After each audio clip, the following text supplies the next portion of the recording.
तो दोस्तों कैसे हैं आप सभी। मैं आशा करता हूं आप सब बिल्कुल ठीक होंगे। दोस्तों कहानियां बहुत हैं, बस आप यूं ही प्यार बनाए रखें। जल्द ही हमारा परिवार 1 लाख लोगों से जुड़ने वाला है। बस अगर आपने मेरे इस चैनल को सब्सक्राइब नहीं किया है तो चैनल को सब्सक्राइब करके बेल बटन ऑल पे जरूर कर लीजिए। साथ ही अगर आप ये चाहते हैं कि मैं आपकी कहानियों को अपनी आवाज दूं तो कहानियां सुनने के बाद आप मुझे इंस्टाग्राम पर मैसेज कर सकते हैं। मेरी आईडी है महेश आर्या यूट्यूबर। कहानियों के बाद मैं आपको वहीं मिलूंगा। तो दोस्तों बिना देरी किए जल्दी से अपने अपने हेडफोन लगाएं और शुरू हो जाए मेरे यानी महेश के साथ।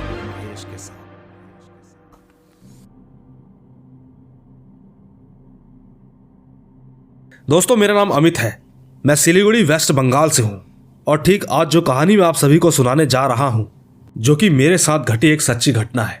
दोस्तों ये बात तब की है जब मैं 10th क्लास में पढ़ाई कर रहा था। मैं उस समय हॉस्टल में था जो कि गंगटोक तादोंग में पड़ता है और ठीक मेरे स्कूल का नाम बहाई स्कूल था। दोस्तों ये जो लोटस टेम्पल जो कि दिल्ली में है ये उसी कम्युनिटी का स्कूल है। वैसे आपको एक बात बताऊं, सिक्किम बहुत ही खूबसूरत जगह है।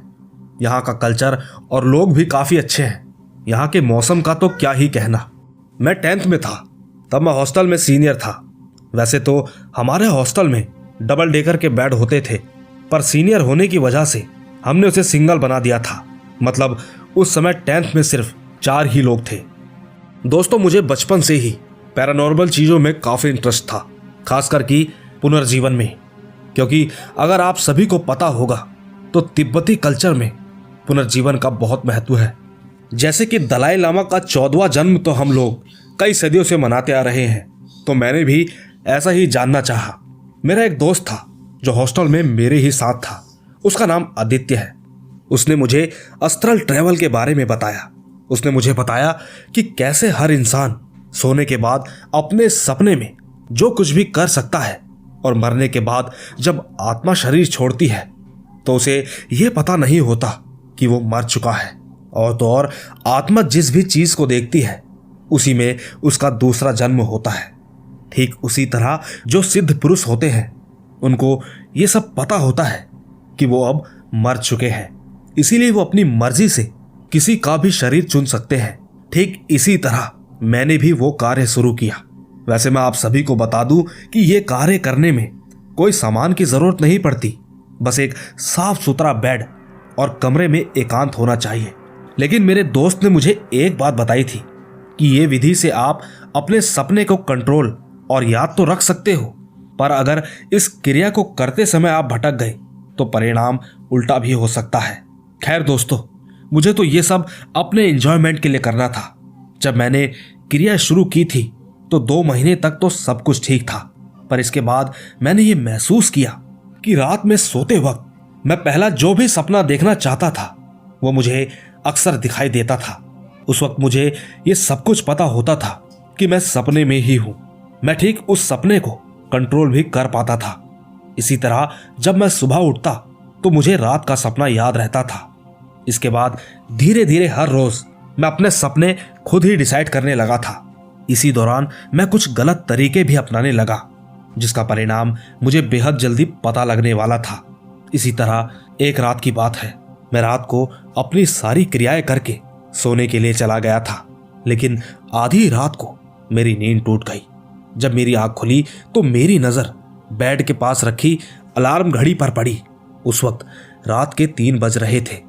मैंने देखा कि आदित्य के बेड के पास एक काले कपड़े में कोई खड़ा हुआ था। मैंने उसे आवाज लगाने की पूरी कोशिश की, लेकिन मेरे गले से आवाज ही नहीं निकल रही थी। फिर मैंने देखा कि वो मेरे दोस्त के बगल में बैठ गया है। मैं अपनी जगह से उठने की कोशिश कर रहा था, पर दोस्तों यकीन मानिएगा मैंने अपना पूरा दम लगा दिया, परंतु मैं अपनी जगह से बिल्कुल भी हिल नहीं पाया। इसके बाद मैंने देखा कि वो काले कपड़ों वाला आदमी अपने हाथ से आदित्य के सर को सहला रहा था। तभी मैं तेज की चिल्लाने लगा और तुरंत ही उठ गया। मेरी आवाज सुनकर मेरे बगल में सोया हुआ दोस्त जिसका नाम एंड्रयू है वो भी तुरंत जाग गया। उसने मुझे हिलाते हुए तुरंत पूछा कि तुम्हें क्या हुआ, तुमने कोई बुरा सपना देखा होगा।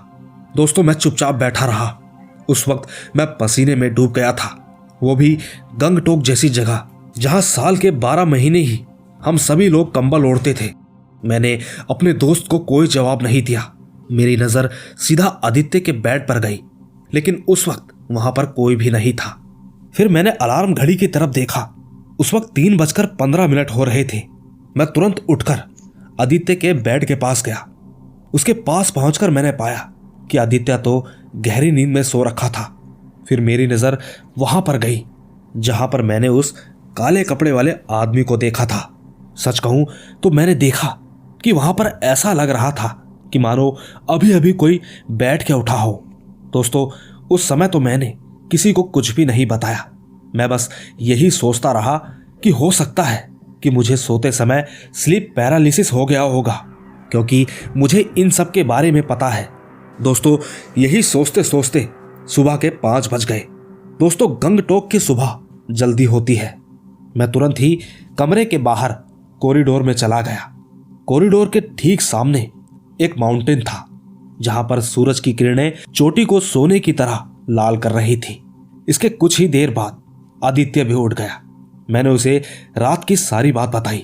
मेरी बात सुनकर उसने मुझसे कहा, मैंने तुम्हें बताया था कि अगर तुम इस सिद्ध को गलत तरीके से इस्तेमाल करोगे तो ठीक कुछ और भी तुम्हारे साथ जुड़ने की कोशिश करने लगेगा।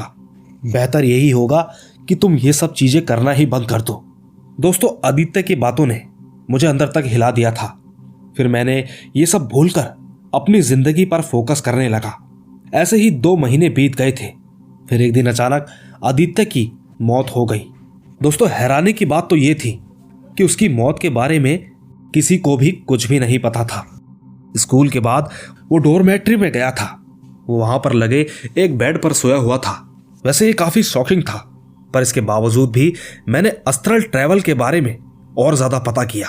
तब मैंने जाना कि जब हम सोते हैं तब हमारी आत्मा हमारे शरीर को छोड़कर बाहर निकलती है, पर एक डोर होती है जो हमारी क्या, हम सभी की नाभि से जुड़ी होती है।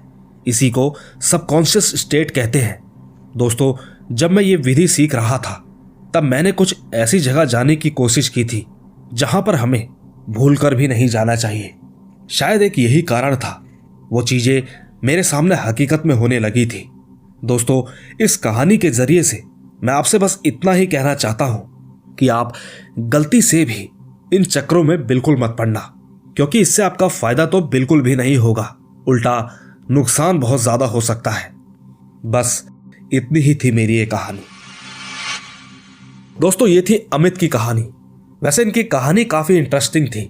अगर आपको इनकी कहानी पसंद आई हो तो नीचे कमेंट में जरूर बताइएगा। तब तक मैं ले चलता हूं आपको हमारी आज की दूसरी कहानी की तरफ। आइए सुनते हैं। दोस्तों, मेरा नाम पल्लव है। मैं जम्मू का रहने वाला हूं। वैसे आज जो कहानी मैं आप सभी को सुनाने जा रहा हूं वो मेरे पिताजी के साथ घटी एक सच्ची घटना है। दोस्तों, मेरे पिताजी एक मैकेनिकल इंजीनियर हैं। उनकी नौकरी सरकारी नौकरी है, जिसके चलते अक्सर उन्हें अलग अलग जगह जाना पड़ता है। इसी तरह एक बार मेरे पिताजी को बेंगलोर जाना था। वैसे तो सरकारी सभी एम्प्लॉय के लिए होटल में बुकिंग की जाती है। उन्हें वहां पर रहने से लेकर खाने पीने तक सारी सुविधाएं दी जाती है। तो ठीक मेरे पिताजी के लिए भी होटल में एक कमरा बुक किया था, पर मेरे पिताजी रात को होटल में काफी लेट पहुंचे। उस वक्त होटल के सारे रूम बुक हो चुके थे। वहां पर बस एक ही रूम खाली था। तो होटल स्टाफ वालों ने मेरे पिताजी को मैनेजर के कमरे की चाबी दे दी। दोस्तों, यहां पर मैं आप सभी को बताना चाहता हूं कि मेरे पिताजी हनुमान जी और भोलेनाथ जी के बहुत बड़े भक्त हैं। मेरे पिताजी हर मंगलवार को 2 टाइम हनुमान चालीसा पढ़ते थे। साथ ही वो मंदिर भी जाया करते थे। लेकिन जब मेरे पिताजी अपने काम के चक्कर में यहां वहां जाते थे तो उस समय वो मंदिर नहीं जा पाते थे। वो उस वक्त बस अपने पास हर समय हनुमान चालीसा की किताब लेकर जाते थे। उनका हर टूर कम से कम 10 से 15 दिन का होता था। इसीलिए वो अक्सर अपने साथ हनुमान चालीसा की किताब लेकर जाया करते थे। दोस्तों, जिस दिन वो बेंगलोर गए थे उस दिन मंगलवार का दिन था। वो अपने कमरे में चले गए थे। कमरे में पहुंचकर उन्होंने सोचा कि पहले वो अपने डॉक्यूमेंट्स फाइल तैयार कर लेता हूं। फाइल तैयार करने के बाद ही मैं हनुमान चालीसा पढ़ूंगा। उन्होंने टेबल पर अपनी फाइल्स वगैरह रख दी थी और ठीक उसी के पास अपनी हनुमान चालीसा की किताब भी रख दी थी। पिताजी कुर्सी पर बैठकर फाइल्स में डॉक्यूमेंट्स सही से रखने लगे कि तभी एकदम से हुआ यूं कि पिताजी का किसी ने पीछे से गला पकड़ लिया था और तो और उनका सर टेबल पर दे मारा। दोस्तों वो जो कोई भी था उसने मेरे पिताजी का गला काफी सख्ती से पकड़ा हुआ था, जिसकी वजह से वो हिल तक नहीं पा रहे थे। धीरे धीरे उनके सर से खून बहने लगा और ठीक जैसे ही उनका हाथ टेबल पर रखी हनुमान चालीसा पर पड़ा तो वैसे ही उस चीज ने उनको छोड़ दिया था। इसके बाद पिताजी जल्दी से भागकर रिसेप्शन की तरफ चले गए। वहां पर उन्होंने मैनेजर को सारी घटना के बारे में बताया। उस होटल के स्टाफ ने मेरे पिताजी की हालत देखकर सबसे पहले उनके सर पर पट्टी करवाई, उन्हें आराम से बिठाया। तब जाकर कहीं मैनेजर ने उन्हें पूरी बात बताई। मैनेजर ने बताया कि कुछ समय पहले उसी कमरे में एक आदमी ने सुसाइड कर लिया था। तब से वो कमरा हम कम ही कस्टमर को देते हैं। सारे कमरे बुक होने के कारण हमने आपको वो कमरा दिया था, इसीलिए आपके साथ जो कुछ भी हुआ उसके लिए हम आपसे माफी मांगते हैं। दोस्तों इसके बाद होटल के मैनेजर ने मेरे पिताजी को अगले दिन दूसरा कमरा दे दिया था और उस रात पिताजी मैनेजर के साथ ही सोए थे। दोस्तों इस घटना को आज 22 साल बीत गए हैं, लेकिन जिस चीज ने पिताजी का गला पकड़ा था उसके निशान आज भी मेरे पिताजी के गले में है। दोस्तों अगर आप ऊपर वाले पर अटूट विश्वास रखते हैं तो यकीन कीजिएगा वो आपकी रक्षा जरूर करेंगे। उस रात मेरे पिताजी की भक्ति की वजह से ही उनकी जान बच पाई है, वरना उनके साथ कुछ भी हो सकता था। बस इतनी ही थी ये कहानी। तो दोस्तों देखा आपने, ये थी पल्लव के पिताजी की कहानी। खैर आज इनकी कहानी को 22 साल हो चुके हैं। आपको क्या लगता है, क्या वो सच में कोई भूत था या कुछ और? नीचे कमेंट में जरूर बताइएगा। तब तक मैं ले चलता हूं आपको हमारी आज की तीसरी कहानी की तरफ। आइए सुनते हैं। दोस्तों मेरा नाम प्रकाश है, मैं उल्लासनगर मुंबई का रहने वाला हूं। सबकी तरह मैं भी आपको एक कहानी सुनाने जा रहा हूं जो कि मेरे खुद के साथ घटी एक सच्ची घटना है। दरअसल दोस्तों बात यह है कि मेरे घर की छत पर एक छोटा सा कमरा है और ठीक मेरे सामने वाली बिल्डिंग में भी एक कमरा है। एक दिन की बात है, मैं ऐसे ही छत पर टहल रहा था। उस समय दोपहर के 3 बज रहे थे। मैं बिल्कुल अकेला था। तभी मेरी नज़र सामने वाले कमरे पर पड़ी। मैंने देखा कि उस रूम में एक औरत है जो कि मुझे ठीक से दिखाई नहीं दे रही थी। मैं उसे देखने की कोशिश कर रहा था कि तभी उसकी नज़र मुझ पर पड़ गई। जब मैंने उसे देखा तो वो मुझे घूर घूर कर देख रही थी। उसने तुरंत ही अपना मुंह खोला। ये देखकर मैं बहुत ज़्यादा डर गया था। वो धीरे धीरे मेरे पास आने के लिए बढ़ने लगी तो मैंने देखा कि उसके पैर भी उल्टे थे और तो और वो हवा में उड़ रही थी। मैं इतना ज़्यादा डर गया था कि सीधे भागकर अपने घर के अंदर चला गया और गायत्री मंत्र पढ़ने लगा। इसके कुछ देर बाद ही मुझे कुछ ठीक सा लगने लगा। सच कहूँ तो उस दिन के बाद से मैं कभी छत पर गया ही नहीं। लेकिन 3 दिन बाद जब मैं अपने परिवार के साथ रात के समय छत पर गया तो मैंने घर के अंदर जाते समय फिर उसी बुरी आत्मा को देखा। दोस्तों यकीन कीजिएगा, इसके बाद तो मेरा छत पर जाना ही बंद हो गया था। इसी तरह 2013 में हम सभी परिवार के लोग एक दिन नासिक गए थे। हमें वहां पहुंचते पहुंचते काफ़ी ज़्यादा देर हो गई थी। इसके बाद हम वहां पर एक धर्मशाला में रुके। वो धर्मशाला जंगल के बीचों बीच में था। उस वक्त रात के 12 बज चुके थे। गेट बंद था तो हमने खटखटाया। थोड़ी देर बाद एक बूढ़ी आंटी ने गेट खोला। वो आंटी हम पर गुस्से से चिल्लाने लगी। उस वक्त मुझे उस आंटी को देखकर बहुत ज़्यादा डर लग रहा था। फिर हम गेट के खुलते ही ऊपर की तरफ जाने लगे। वहाँ की सीढ़ियों पर पूरी तरह से सन्नाटा छाया हुआ था। बाहर का माहौल भी काफ़ी डरा देने वाला था। इसके बाद हम एक कमरे में जाकर रुके। वो रूम को देखकर हमें अजीब सा महसूस हो रहा था, एक अजीब सी बेचैनी, जैसे कि कुछ ठीक नहीं है। सच कहूँ तो हम सभी को डर लग रहा था। वैसे मेरे पिताजी तो हार्ट के मरीज थे। थोड़ी देर बाद पिताजी पीने का पानी भरने के लिए नीचे की तरफ गए। नीचे जाकर मेरे पिताजी ने क्या देखा कि वो आंटी जिसने हम पर गुस्सा किया था वो अचानक ही गायब हो गई थी। फिर मेरे पिताजी ने वहीं पर एक खौफनाक आदमी को भी देखा। उसकी आंखें चमक रही थी। वो आदमी मेरे पिताजी को अजीब तरीके से घूर रहा था। जब मेरे पिताजी ने यह सब देखा तो उनकी तबीयत खराब होने लगी। अचानक जब उनकी चिल्लाने की आवाज हमें आई तो हम सभी लोग भागकर नीचे गए। थोड़ी देर बाद पिताजी ने वहां पर काफी ज्यादा उल्टियां की। वहां पर रह रहे अच्छे लोगों ने हमें भगवान जी का प्रसाद दिया, जिसके बाद हम पिताजी को कमरे में ले आए। तब जाकर कहीं उन्हें अच्छी नींद आई थी। शुक्र था ऊपर वाले का कि सब कुछ ठीक ठाक ही रहा। तो दोस्तों, ये थी प्रकाश की कहानी। इनकी कहानी ने आप सभी के ऊपर कितना प्रकाश किया, ये तो आप नीचे कमेंट करके जरूर बताना। तब तक मैं ले चलता हूं आपको इसी तरह की अगली कहानी की तरफ। आइए सुनते हैं। दोस्तों, मेरा नाम रोशन है। मैं उत्तराखंड का रहने वाला हूं और आज जो कहानी मैं आप सभी को सुनाने जा रहा हूं वो मेरे पिताजी के साथ घटी एक सच्ची घटना है। दोस्तों, ये बात तब की है जब मेरे पिताजी गांव में रहते थे। उस टाइम पर उनकी शादी भी नहीं हुई थी। मेरे पिताजी उस समय दिन हो या रात कहीं पर भी चले जाते थे। दोस्तों, जैसे कि मैंने आप सभी को बताया था कि मैं उत्तराखंड का रहने वाला हूं और आप तो जानते ही होंगे कि उत्तराखंड में कितने घने जंगल हैं। इसी तरह एक दिन की बात है, मेरे पिताजी रात के समय किसी दूसरे गांव में काम के सिलसिले में गए थे, लेकिन उन्हें घर आने में काफी ज्यादा देर हो गई थी।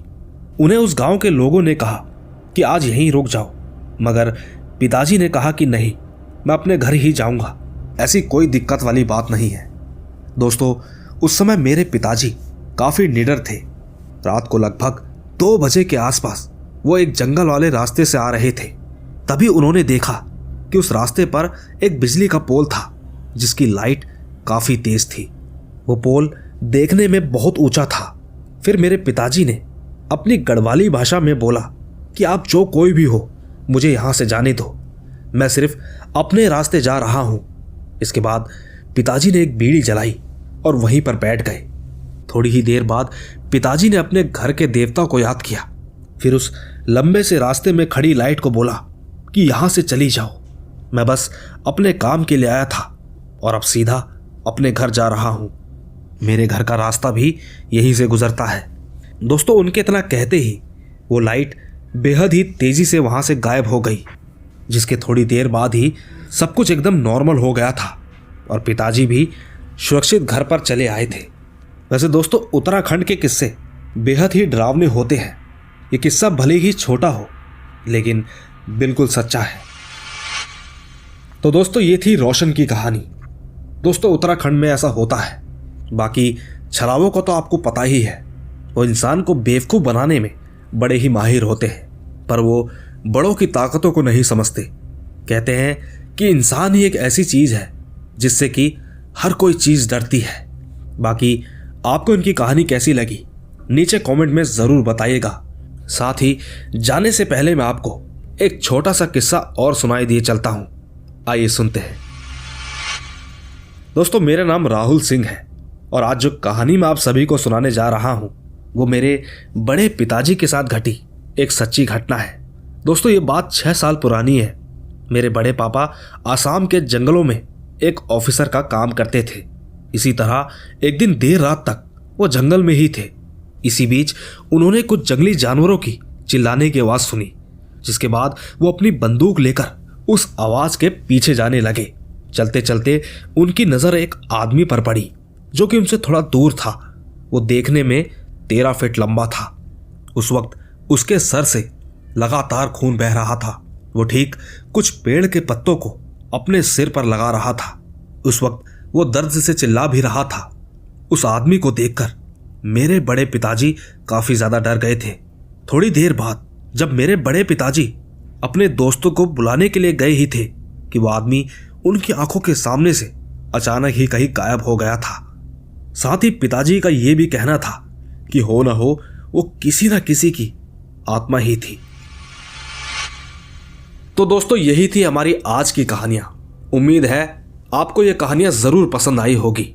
दोस्तों, अगर आपको ये कहानियां जरा सी भी पसंद आई हो तो इन कहानियों को लाइक, शेयर और कमेंट जरूर कीजिएगा, क्योंकि आप तो जानते ही हैं मैं आपका कमेंट में हमेशा से इंतजार करता रहता हूं। बाकी मैं तो मिलता ही रहूंगा आपको इसी तरह की रोमांच से भरी रहस्यमयी कहानियों के साथ। बस तब तक आप अपना और अपने परिवार का ख्याल रखें। चलता हूं, बाय बाय।